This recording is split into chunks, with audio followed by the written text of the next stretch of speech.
অনেকেই আমার বনসাই গাছটা দেখে তারা বনসাই গাছ কালেক্ট করার জন্য উৎসাহ প্রকাশ করেছেন। তো আমার কাছে এখন যে পাকুড় গাছের বনসাই আছে, এটা দেখতে পাচ্ছেন এই ছোট সাইজের এটা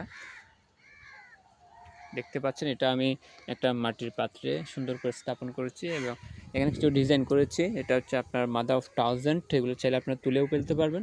তো এখানে মস রয়েছে এবং এই পাশটা আমি উঁচু করে আসলে এটা ডিজাইনই করেছি। তো গাছটার লুক হচ্ছে এরকম, অনেকটা বলতে গেলে এটা একদম আপনারা চাইলে ছোট টেবিলে অথবা হাতের মধ্যে নিয়ে রাখতে পারবেন,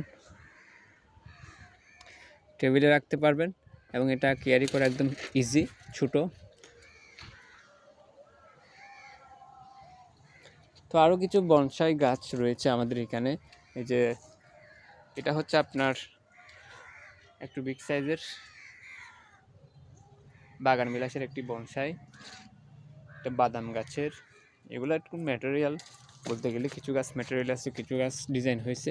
এটা আপনার একটা তেঁতুল গাছের বনসাই ডিজাইন। তো পাকুড় গাছের যারা চেয়েছেন, আমি মনে করি এই গাছটি এখন পারফেক্ট আপনাদের জন্য। চাইলে এই গাছটা কালেক্ট করে রাখতে পারেন। সুন্দর একটি গাছ, এটা এক পাশে আমি শেপ করেছি